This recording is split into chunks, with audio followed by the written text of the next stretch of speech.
And a few things happened. While I was in there, one of the guys who was in my dorm was an older guy. And he was like a really older guy. And to the point where he had to drag around like the oxygen tanks. Mm-hmm.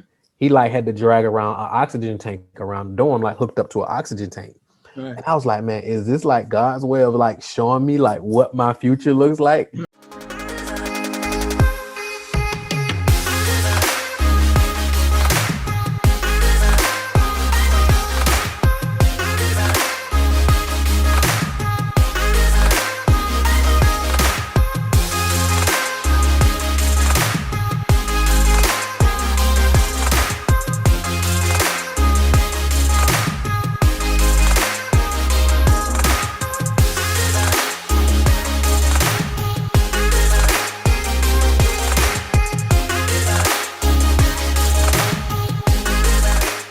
Thank you for joining me, Marquel Russell, the king of client attraction, man. Thank you for joining, man. I really appreciate your time. Man, thank you for having me, man. You already know, man. I'm indebted to you forever, man. I'm super grateful for you, bro. So I'm happy to be here. It's an honor. Yeah, man. I appreciate you so much, man. Look, I've known you for a little over 10 years now. Yep. Man, time flies. Yeah, it's a little over 10 years now. Yep. And things have changed for you, right? So, and I know we want to talk about you being the king of client attraction, for sure. How you help coaches and consultants to generate enormous sums of income by raising their prices, creating high ticket offers, and all of those different things. I want to get to those things, but you weren't always the king, right? Absolutely not. I want you to kind of take us back, tell the audience exactly who is Marquel Russell, those humble beginnings. Again, I know a little bit, for sure. I want you to kind of tell us exactly who you are. No, for sure. So I'm Marquel Russell, and basically, so I'm from Atlanta, Georgia. So not too long ago, I dropped out of high school in 10th grade. So I got a 9th grade education and a GED for what it's worth, right? And I kind of went the scenic route. So my earlier entrepreneur endeavors consisted of, I was the guy who was knocking on your door asking, can I take your trash out? Knocking on your door asking, can I cut your grass? At a young age, since I got older, I started seeing that the guys who I looked up to who were really making money were selling drugs. So that's kind of the path I went. So I dropped out of school in 10th grade, started selling drugs full time. And that was my career. And my only aspiration, my early aspirations as a child, I wanted to be an NBA player or NFL player, typical stuff, right? And then as I got older into my teens, 14, 15, 16, my aspirations was to be a big time drug dealer, kingpin, right? That was my biggest aspiration because those are the only people who I knew who was successful in my eyes. So I went that particular route, dropped out of high school. So I dropped out, and I at 19, I kind of had a pivotal moment, right? So I turned 19 in jail. And also when I turned 19, my first son was born. So my first son was born in 19. I was also in jail at 19 when he was born, and I celebrated my birthday in jail that year. Wow. So a few things happened. While I was in there, one of the guys who was in my dorm was an older guy. And he was like a really older guy. And to the point where he had to drag around like the oxygen tanks. Mm-hmm. He like had to drag around an oxygen tank around the dorm, like hooked up to an oxygen tank. Right. And I was like, man, is this like God's way of like showing me like what my future looks like? Wow. If I don't get it together? Now that's one thing. And number two, my dad wasn't around growing up. So like at all. So I was like, okay, if I keep going down this path, I'm gonna end up absent in my son's life, just like my dad was. And the first time I got to see my son was like in visitation. So I got to do something different. So I got out. I said, I'm gonna do the job thing. I'm gonna do 2 jobs if I need to. But it didn't work. Like that just wasn't for me. Nothing wrong with jobs. I just don't want one. I just was not wired to be an employee. Right. So tried the job thing. It didn't work out. I went back into the streets, and then I took the money that I was making and started an entertainment company. So I started, because everybody like sells drugs and start a record label or either rap, right? Or promote concerts. Or promote concerts, right? So I did a little bit. I promoted concerts and promoted clubs around Atlanta, and I also managed some artists. While I was in the club one night at one of my buddy's mixtape release parties, a guy walks up to me. He thought I was somebody else. I knew his face. He knew mine, but he was a little younger than me. And he pitches me on network marketing. Like, he didn't say it was network marketing. He basically was just like, hey, how many people you know got a cell phone? And I was like, everybody I know got a cell phone. And he was like, well, what if every time they paid their bill, you got paid? And I was like, that'd be cool. So he invited me to an event. He said his millionaire mentors were going to be there. I went there. They had this video phone technology, which was going to take over the world. I was in hook, line, and sinker. Obviously, video blew up because that's kind of how we communicate in most aspects. But this company wasn't on the forefront, as expected. But neither here nor there. I learned a ton that exposed me to personal development, that exposed me to online marketing, direct response marketing, and so forth. And things didn't go as well as I wanted them to. However, somebody on my team sent me a link to this 4-part video series that showed me how to magnetically attract people to me instead of having to do network marketing the old way, like doing parties, doing home meetings and things of that nature. Right. And that was my first introduction to direct response marketing, because I thought, because they told me all I had to do was get 2, and then they'll get 2, and they'll get 2, and they'll get 2, and right? you'll be rich, right? Get 2, and that's all it's gonna take. And I was like, I can definitely get 2. I even paid half my brother to get started with me. Right. But all of my people was telling me this was a pyramid scheme. I was crazy. And I was like, man, like nobody ever told me about, like, how y'all knew about this already, but nobody ever told me. Right. So I got introduced to direct response marketing. I read the sales letter of magnetic sponsor. It was like the book, the ebook. It was $40. Right. My first time ever buying anything online. I read the sales letter probably 100 times. I finally pulled the trigger because I was like, I got to figure this out. Like for me, I didn't have like a corporate job to go back to or nothing that. I was like, I either got to make this work or I'm going back to the streets. Right. That was just my 2 options. So I was like, this has to work. So I burnt out, went all in, started buying courses, buying trainings, literally blew through all my money, just buying stuff online. And actually that's what me and Brother Bedford connected during that journey when I saw you first speak at the Power Networking Conference when it was here in Atlanta the last time. So I started buying courses, buying trainings. And then the biggest thing that shifted for me, even with my girlfriend at the time, who's now a beautiful wife, she was paying all the bills and everything. The biggest thing that clicked for me, I started implementing. I wasn't just consuming information. I actually started doing something with the information. Like it wasn't perfect, but I just started doing something. Let me ask you something real quick. Let me pause you real quick, because you said you started. Were you afraid to implement, or how did you get up? Because most people, you're right, they buy a lot of courses, a lot of books, and they just overload themselves with information. What do you think was the trigger that made you start taking action on all of this information? So good question. So I bought this one course, my buddy Adam, and it came with a coaching call. And on that call, he basically said, look, man, you don't got to learn everything. Just pick one thing. Because, typically you think you got to copyright, you got to learn copyright, you got to learn all this different type of stuff. He was like, just pick one thing. My thing was just creating content. I couldn't afford ads or nothing like that. So I said, you know what? I'm going to just create a piece of content, just teaching what I'm learning along the way. And then just fast forward a few years without getting too long-winded in the story. Start to do that, start picking up some steam. People start taking notes. People start reaching out, wanting to pay me to coach them. And I decided to go all in on help people get clients, because I know that's the biggest reason, one of the biggest reasons is that business failed. And we just staked our claim there. That's how this whole King of Client Attraction thing came about. And to date, we were just in Black Enterprise Magazine for helping our clients do over $100 million in revenue, man. So yeah, so that's. And here's the cool thing. Let me say this as well. As I was learning all of this, nobody looked like me. Everybody in the direct response marketing space was white. Yeah. And I went to the Power Networking Conference and saw Brother Bedford speak. And I went in, and at this time I had never saw anybody Black teaching information marketing. Wow. So when Brother Bedford was teaching it, I was like, I went to your room, your breakout session, and I think you picked something for $297. And I was like, I know I want to get this, but I just can't right now. So I literally left the event and I sent Brother Bedford an email and was like, hey, man, a couple of days later, I was like, hey, man, I was at your breakout session. I couldn't do it then. I done figured it out. Can I still get in? And Brother Bedford still let me get into the program. Yeah, that's awesome, man. Yeah, it's strange. And you know what? I tell people about you all the time.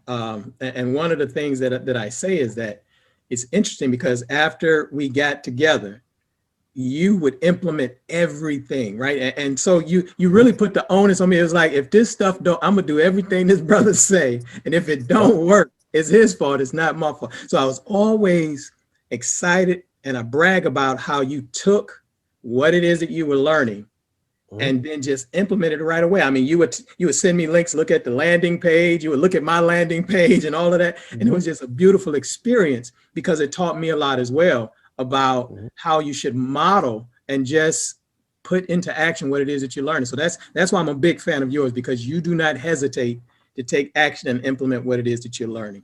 Man, that's great. Now, before we go a little further, because I do want to ask you about something. I'm a little familiar with your story, and I do know that your mother had a tremendous impact on you and your entrepreneurial journey. Could you just speak to that a little bit? Because I know a lot of people, again, when they see us, they hear of, the story, what do they call it? The signature story of how we got started. But there's always these little nuanced things that really give us the fuel. And then again, over the years, I've heard you talk about your mother several times. So could you speak to that? Because I know a lot of people are dealing with issues with their family and having examples, but not knowing how to follow them. Can you speak to that for a second? Definitely, man. So, so shout out to my mom, God rest her soul. So it's interesting, right? So my mom was an entrepreneur like her whole life. She had some jobs here and there. And it was crazy. Like my whole family like sold drugs. Even my mom sold drugs, my granddad, it was just like in my DNA essentially. So my mom was an entrepreneur, but she never taught me entrepreneurship. I didn't even know it was entrepreneur. I just saw her doing business. Right. So for example, I bought my first car when I was 16, and the way I bought it was she used to do telemarketing. They used to call her the Michael Jordan of telemarketing. She was amazing at it. So I got suspended from 10 days for school one time, but she was like, you ain't just gonna lay around, you coming to work with me. So she took me to the office. She was working for some Italians, and she had me sit in the waiting room with the lunch area and read this book called A Time to Kill. I read it a few days, and then I came out and I was like, what? I'm like, this is all y'all do? I'm sitting at her little cubicle or whatever, and I'm like, this is all y'all do is read the script? And she was like, yeah. She was like, you want to try it? And I was like, yeah, I'm here. So I read the script. I made a call, read the script, did a couple of them, and somebody was like, yeah. And I was like, so I sent, because like in telemarketing, you make the sale and then you send it up to what they call a capper. All right. So you send the other person, they call them and follow back up just to make sure I said what I was supposed to say and I didn't like oversell it or nothing like that. And then I heard like, ding, ding, ding, ding, ding, ding, Marquel. I'm like, this is crazy. So I got a check for $800 that week. And I bought this car that I saw up the street. So that's what led me into telemarketing. That's how I bought my first car. And now she took what she learned she infiltrated what she learned about the telemarketing space. And she ended up starting her own telemarketing offices. So she had one that she started at our house, like in the garage. So she had like the cubicle set up. People came there, they worked there. I actually worked there before. And then she started her own office as well. And I actually was managing one of her offices at one point when I was kind of going through my transition or whatever. So yeah, she just literally, that was my first entrepreneurial mentor without really knowing it, because she never really sat down and like taught us about business or talked about it really. But I just saw her doing business. Does that make sense? Yeah, that makes perfect sense. Most people would call it a hustle, right? You saw mom hustling, right? But she was taking what she knew from the streets and started a business. Even just that's a success story in and of itself. So I'm hoping that people are picking up, the transition. Most people think that they can't reinvent themselves or make the transition, and your mom was an example of that. And then you following in those footsteps became a model of reinvention and taking what was the past, probably not a pleasant or beautiful past, but taking it and building a glorious future. Because right now, you have this lifestyle business. I mean, I love the way that you take your families on vacations. I mean, if anybody doesn't know, you need to follow Marquel on his social media, and you'll see all of the excursions that he and his family go on, and it's because of the business that you built. So let's dive into this business. We kind of touched on this earlier, and I'm looking at the background. Then you got all of these tapes and books and all of these things. Now I'm just going to go out on a limb here and say that you probably weren't a reader before you went to prison or before some of the other things. So what made you become a student? What do you think it was? Dr. Dennis Kimbrough told me one day, the two greatest questions are the two greatest times of your life is the day you were born and then you know why, right? Because once you know why, you start this journey of getting the knowledge to make yourself better. And so I'm looking at you and I see all of the books back there. What propelled you to become this student? I liken myself to a student, but I know for a fact that you're a student. You and I have exchanged. You asked me about books and stuff like that. What made you fall in love with studying business and So entrepreneurship and marketing. yeah, great point, man. And like I posted yesterday, I spoke at this event yesterday actually, and when I posted, I'm like, I never want to be the smartest person in the room. I Right. just want to be in the rooms where everybody's getting smarter. So what led me to this whole thing, because prior to this, the only book I had read was Everything You Need to Know About the Music Business by Donald Passman, because I had got into the entertainment world, Yeah. right? Yeah. I read that So book. Him and you read Kashif's it, book. I read his book and Kashif's. yep, Yeah. yep, for sure. And Jawar had one too, so I read Jawar's because I was trying to figure out the music stuff. Right. Because the interesting thing, even when I was in school, I was like A and B student, right? Until I got like bored with school, and then I just kind of got out of it. But anyway, to answer your question, so it was two things. That's why a lot of people say negative things about network marketing, and they have as a negative connotation. But it saved my life Right. because I was able to come into it. They didn't judge me. They didn't care about my background. They didn't care about I might have smoked like weed at some of the events. They didn't care about none of that, right? If I come in and I put in the work, I can win. So Right. one of the biggest things that I learned was exposed to was personal development. That's how I was exposed to the Dr. Dennis Kimbros, the Miles Monroes, the Jim Rons, the Les Browns through Right. network marketing. So two things happened that was massive shifts. Number one was I heard Jim Ron say, you got to work harder on yourself than you do on your job. And when I hear job, I hear business, right? So you got to work harder on yourself than you do on your business. How do you do that? By changing the way you think, changing the way the voices you listen to. And my guy, Jerry Clark, I know you're familiar with Jerry, listening to his stuff and like just changing the way you think, right? And I was like, wow, that's interesting. And then one of my mentors, Deontay said, Marquel, if you can have everything you wanted in life, thinking the way you think, wouldn't you already have it?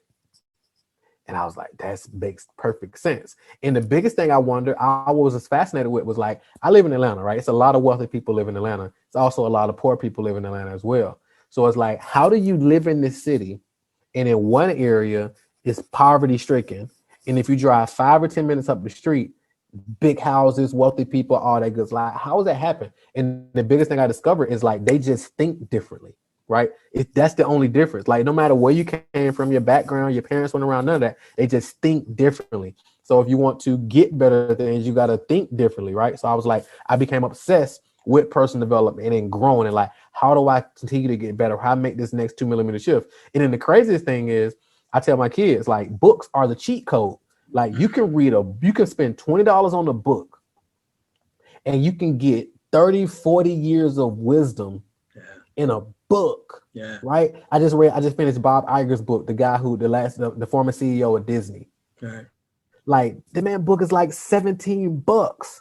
Right. And you can learn the insights from the guy who used to run Disney. Like how valuable is that? You know what I'm saying? So books are the cheat code to life. And once I understood that, I just wanted to consume and implement, of course, as much as possible. So I'm obsessed, man. So I got this bookshelf, I got that bookshelf. I'm running out of room on my bookshelf. My wife be like, do not order another book. But even I went to my event yesterday. I spoke at the event. But I went and I was there all day because I'm a student first. Right. I don't like to be the guy who just show up 15 minutes before I speak and then leave. I like to go. I like to learn. I like to grow. So I'm just obsessed with this stuff and getting better at it. Man, that's awesome, man. Books are the cheat code to life. Make sure that books are the cheat code, man. We got to pull that out and make sure that we highlight that because I totally agree with you, man. When you want to shortcut your learning curve, nothing can do it as thoroughly, right? So you can probably visit and have coaches and things like that to shortcut your learning curve. But if you really want to start ingraining this stuff, because I've seen people hire coaches, consultants, and they still can't grasp the concepts, or if the coach is removed, things just fall apart. But if you get into the book and begin to internalize the information, it really changes your life, man. So thank you for that. I mean, you went from studying books to writing books, and wait a minute, you don't just write a book. You write a book and you sell it for $100. I paid $100 for this book. So I want you to talk about that concept of what even gave you the chutzpah to say I'm going to sell the guts, the internal, intestinal, and testicular fortitude to say that I'm going to write a book and sell it for $100. So here's how it happened. So when I wrote the book, I didn't even initially intend to sell it for $100. here's how it happened. So I had this event I used to do called the Cash Flow Factory, right? So I did the last one, I think in about 2018, if I'm not mistaken. And at this event, one of the sections I talked about this thing called the Godfather Offer Matrix. Like, how do you create an irresistible offer? And I happened to have 12 of those books sitting in the back of the room. Mm-hmm. And I was like, I think it was just like a divine download from God, right? I was like, who y'all want me to show y'all an example of making an offer irresistible? And they were like, yeah, absolutely. And I was like, all right, cool. I was like, I forgot who was in the back. I was like, hey, Dre, pass me those books in the back, please. He brought me the book and I held the book and I was like, y'all heard Jasmine speak earlier, right? And they were like, yeah. And I was like, she told you about all the success she's been having and so forth and how she worked with us to help her do that. Is that right? Yes. And I was like, all right, great. What if I told you that everything that we taught her that she implemented to get those results, you can get it inside of this book? How many of you would want one? And they raised their hand. And I was like, this is essentially our coaching program inside of a book. How many of you would want one of these? And they're like, me. And I was like, what if I told you it was $100? How many of you would still want one? Of course, some hands went down, but a lot of hands was up. I was like, look, I only got 12 of these, so who wants them? People was like running up, grabbing them, give me. People had to cash out me. And then some people still want it, but I only had 12. And I was like, look, if y'all still want one, I still got some at the house. So if you want one, give me your $100 now or cash out me and I'll mail it to you, but I got you. So the other people I probably did like $2,000 in book sales, like right then. And I was like, you know what? I'm never selling this book for less than $100 again. Well, you can't, because you done stretched it, right? You can't go back down once you stretch it. So you sold, and I want people to really grasp this, because I know a lot of authors work with a lot of different people who really struggle to generate any revenues from their book. And here it is, you just sold 20 books and made $2,000. And here's the best part. And I want you to kind of speak to this because now we're getting ready to get into what Marquel does to help transform these amazing people. But I want to make sure that we don't miss a step, because his journey is not unlike your journey and how you can grow into being this type of entrepreneur or business owner. But 20 books and made $2,000 by creating an irresistible offer, a Godfather offer, or a mafioso offer. This is the language that we like to use. So let me ask you this, Marquel. After you sold the book, how many people followed up with you and became clients after they even read the book? So I couldn't give you the exact number, but it's been quite a few people who buy the book. It's a fraction of them that definitely end up becoming a client or just continue to be in our world, and just over time they'll end up becoming a client. So it's definitely a great. And we don't even sell them like we probably should, but the only time we really sell them is at events. And people always trip out when I say $100. They see the response from people. I spoke at one of my clients' events last year, and I did the same thing. I think I had about 10 of them. Right. And they sold out like as soon as I held them up. Like before I even got into my talk, I was like, oh, by the way, I got this book, XYZ, blah, blah, blah, blah. Like, hey, who wants one? Everybody bought it for like $1,500 before I even got into my talk. So it's definitely a great lead in to what to whatever you said, for sure. Yeah, that's powerful, because one of the things that you teach and talk about is leads. And so, I mean, if you get a buyer, right? So there's a big difference from someone who's kicking the tires and then someone who literally either pulls out the credit card and pay. Now you got 20 people who are qualified, who've already demonstrated that they are paying customers. So I want you to kind of, I know I want to make sure that we cover enough. I'm looking at the clock here. Lead generation. You're the king of client attraction. So how did you get into this? Because again, I've been following your journey, how you went from selling products and morphing into the coaching space. So how did you get into it, and what made you kind of just decide to go all in on client attraction? Man, so when I got introduced to direct response marketing, right? Because like I was telling you, nobody historically teaches direct response marketing that are Black, right? So number one, I was fascinated. I'm like, man, all of these cats are making all this money using direct response marketing, and they're just going to teach it in like these little trainings. This is crazy. So I became fascinated with like human psychology and like Like this dude named Barry used to say when I was in network marketing, he used to say, you have to get amazing at moving people without touching them. Right. And that's exactly what direct response marketing was. And then me understanding the difference in direct response marketing and traditional like brand advertising marketing. So I was just fascinated. And then I came, like I said, I came from the marketing, the music world when I was doing club promotions, artist management and stuff like that. And I was doing marketing, but I didn't really like understand what I was doing. So I was kind of introduced to it then, but I was just fascinated by this whole thing. And I discovered that most businesses go out of business simply because they don't know how to get clients. So early on, when I would generate my first lead online. So for example, I would say, okay, I generated 3 leads yesterday. I would create a quick video, like a screenshot video, sharing how I generated 3 leads. And I used to get to and I used to use that to generate more leads, right? So and I'm like, okay, cool. I'd use that to create another lead. So I just, had a 10 lead day. So here's how I'm generating 10 leads a day. So I would teach that, right? Okay, now I had a 25 lead day. And that used to be a big deal. 25 leads in a day, that's a big deal. Yeah, so I used absolutely. to teach I used to teach how I was doing that.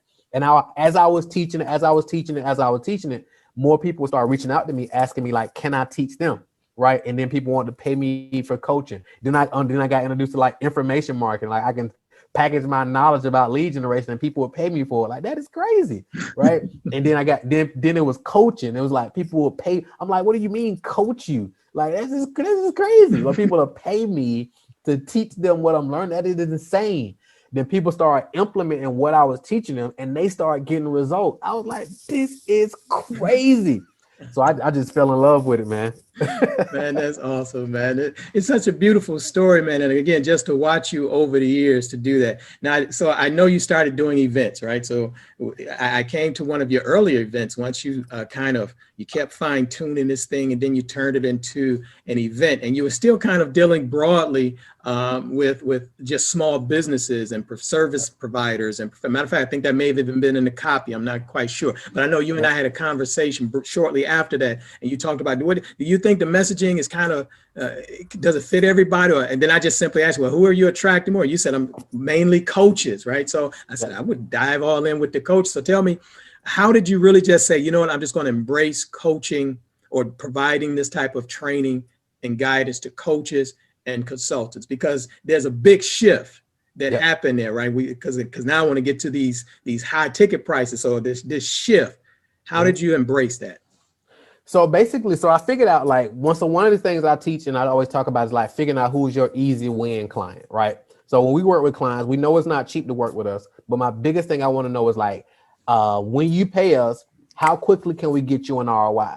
And if you have a business model where you can charge $3,000 to $10,000 or more, you can easily justify working with us. Like if you only got a book and you sell it for $10 a book, right? And that's all you have, it's going to take you a minute just to recoup your investment, let alone profit. So when you work with us, 1 or 2 sales, so you're profitable. So I'm like, okay, what's the model we can help do that? So it was coaches, consultants, and like service providers and specific type of service providers. So like if you have like a digital agency or if you have like a high ticket credit repair type of thing or some along those lines. So not all service-based business, but if you have something where we can manipulate the price, where you can charge $3,000 to $10,000 or more, that's like our sweet spot. Because, and also here's another kicker, if you sell like over the phone or like in person or something like that. So you want to fill your calendar with like high quality clients. We got really good at doing that by, of course, first building our first coaching business, and we mastered like getting people on the phone to enroll them.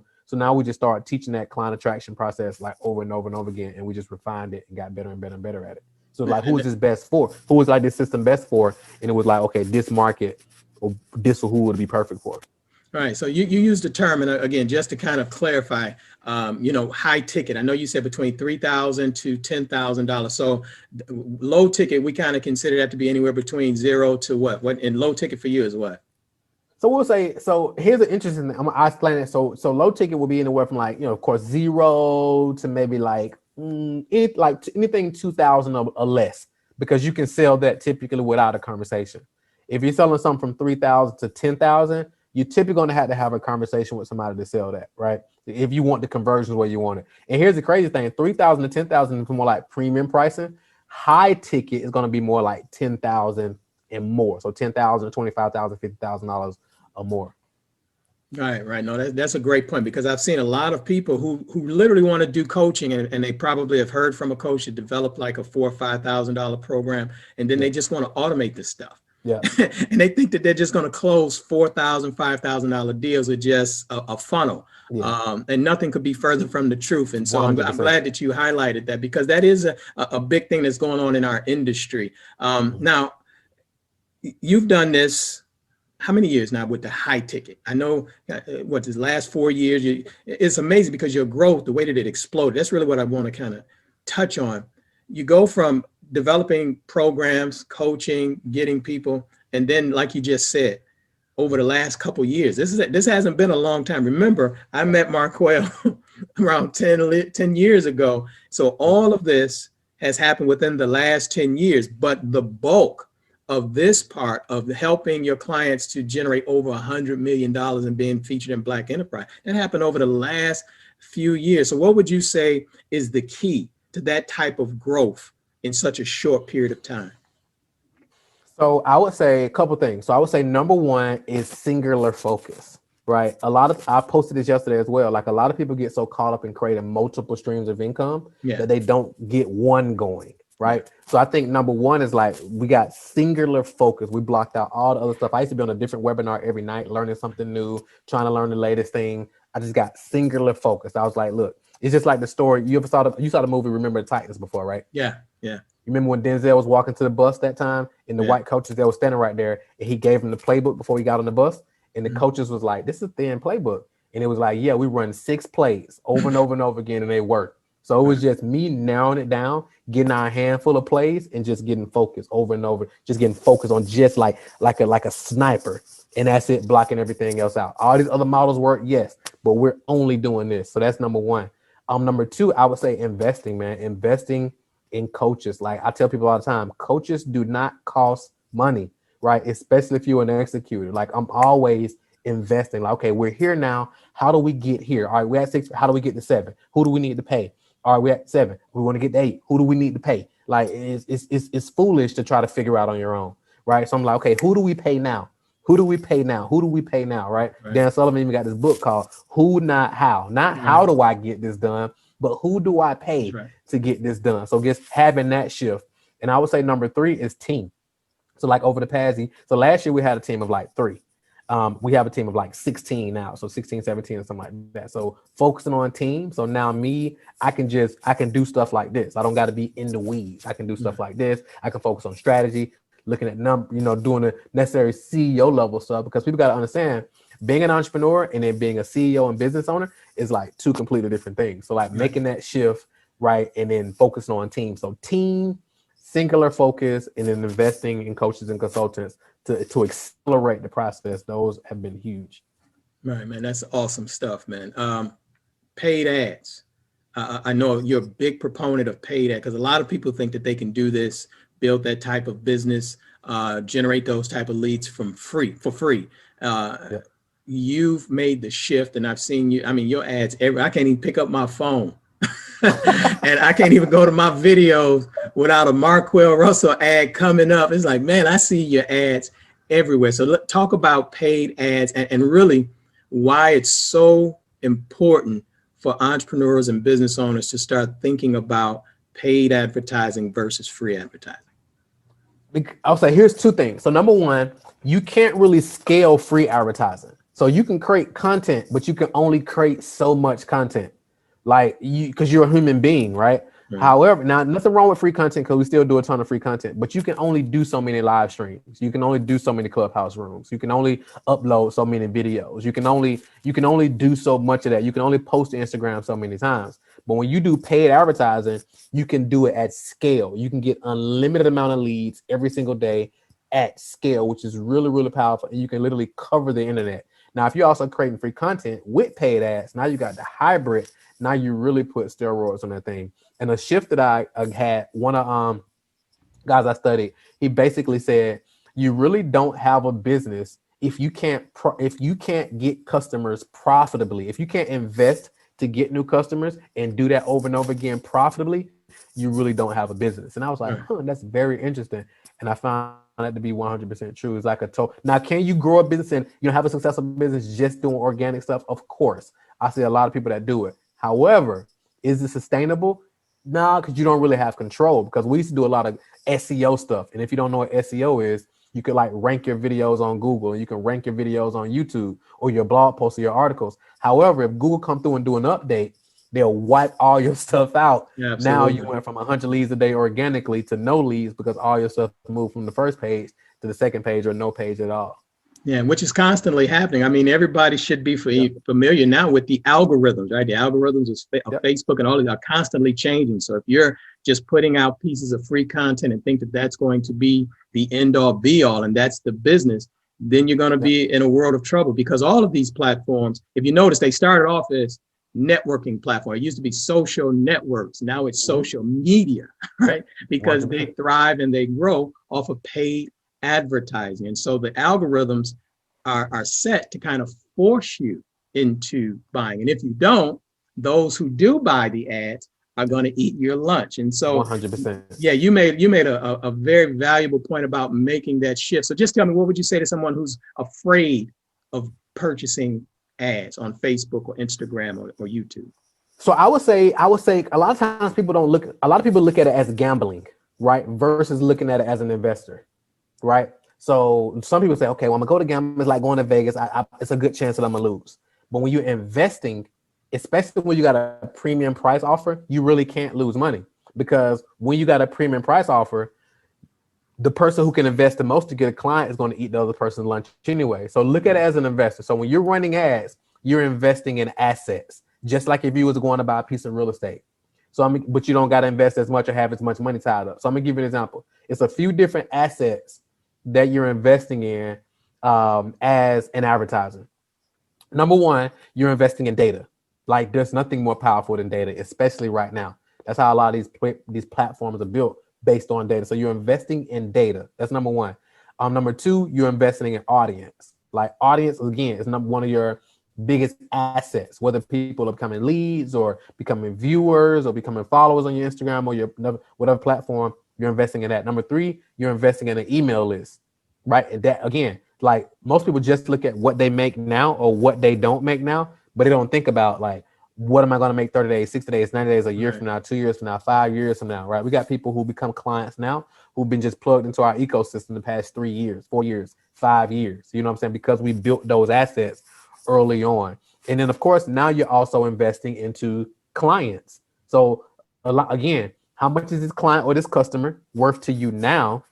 And then how much is this customer or this client worth to you 3 years, 5 years, 10 years? Because you're going to have some people come through and buy your book for $100. And then you're going to have some of them join that person. One of them going to join your coaching program. So now they're worth $10,000. Then they may join your mastermind, which is $50,000 or whatever. You got one client that's worth $60,000, or even more over time, as long as you continue to take care of them, right? So just really approaching this as an investor, like a Warren Buffett, and think about it. And I get this example also. If you think about the top investors in the world, two of them are Warren Buffett and Ray Dalio, right? Ray Dalio owns a hedge fund, and Warren Buffett, of course, Berkshire Hathaway, top investor, top 5 richest people in the world according to Forbes. They average about 12% a year. If you can do, look it up. Now, obviously playing with big numbers, but a year they typically average about 12%. You can do advertising, and let's say, for example, you invest $1,000 over 30 days, and you make 4,000. It's like a 400% return or whatever in 30 days compared to 12% over a year. And just think about it. Most people would rather have it sitting in the bank. If you let that same money sit in the bank over a year, you may get 0.00001%. Right.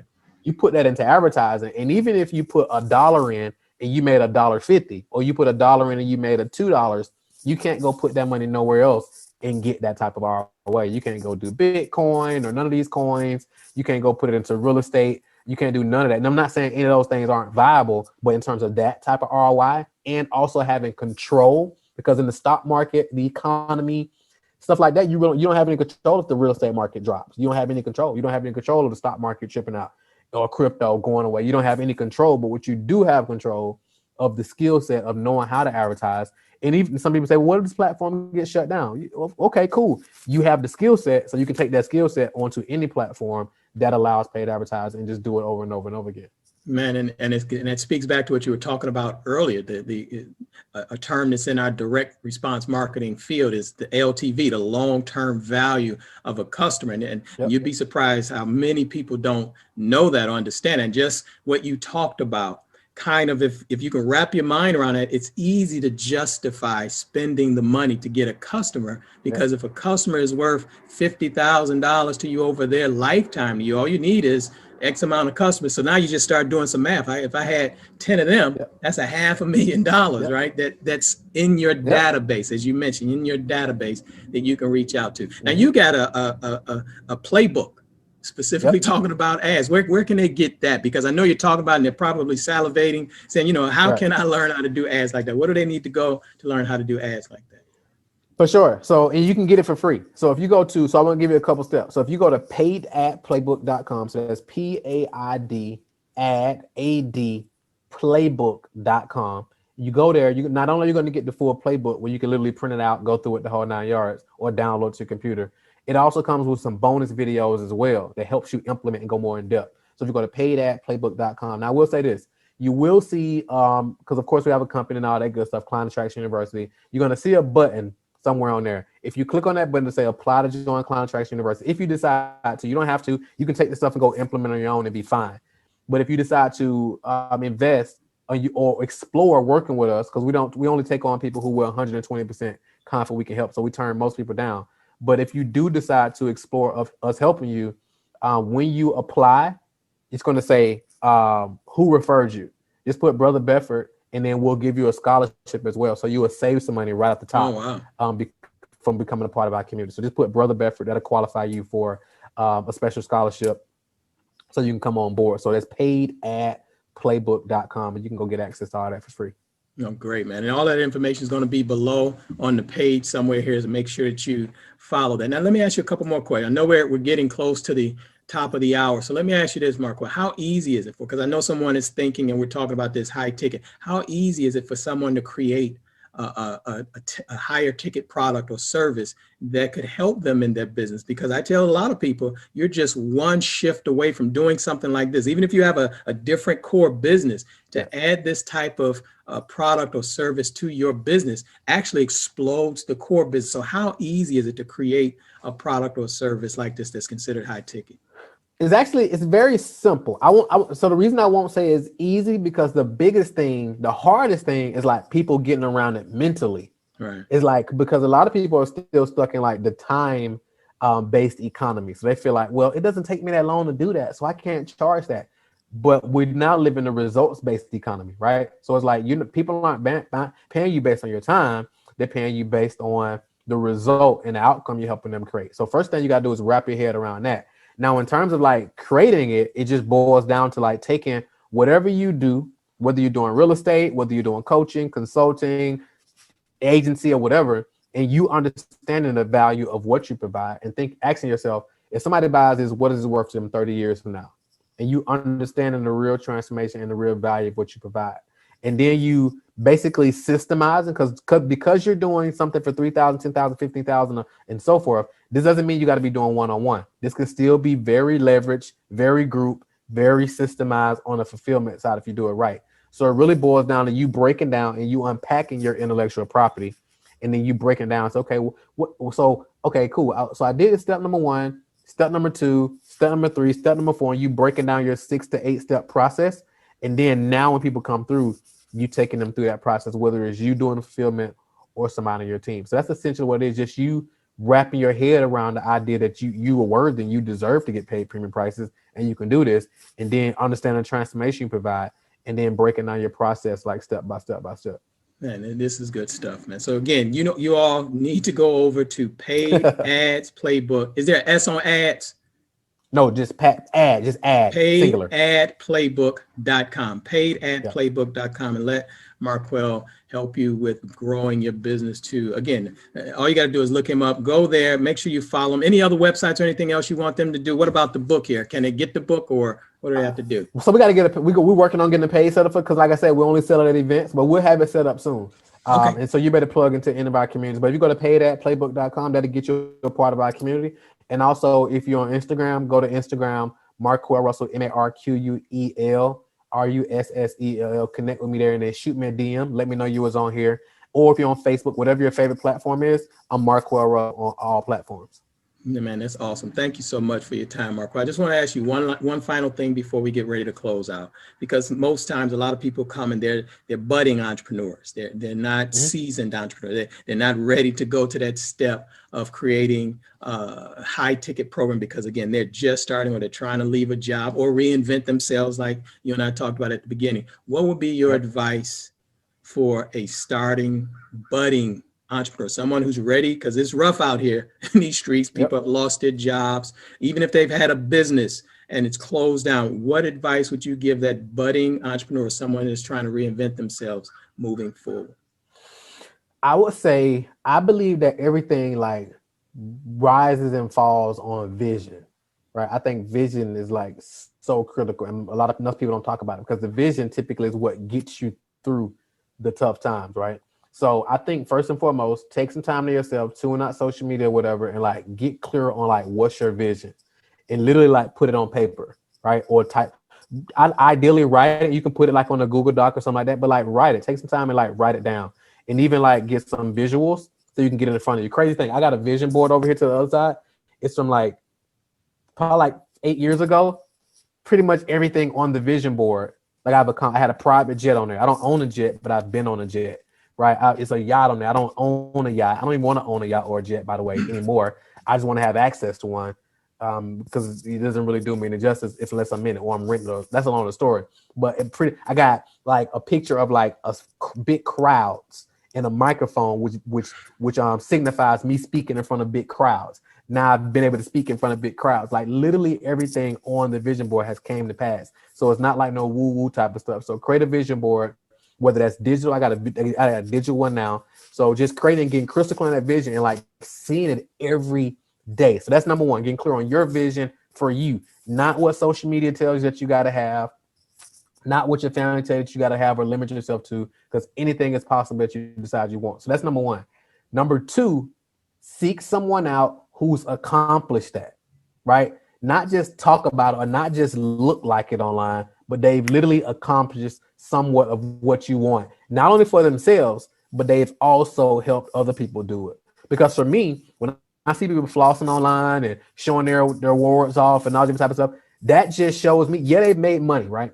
But that just shows me that they're good at making money, that they're great marketers and they're great salespeople. However, if I don't see them talking about people who they've helped win, that shows me that they're not a good coach or a good teacher or a good consultant, because they haven't been able to, a lot of them can't even explain to you, if they're being honest, how they've accomplished it. They're just great entrepreneurs, right? They're great marketers, great salespeople or whatever, but they can't extract that and teach it to other people. One of my God-given gifts is being able to take these seemingly complicated concepts and extract it and break it down so that other people can implement it, even all the way down to a 12-year-old that we helped. He's doing like a couple $100,000 a month now.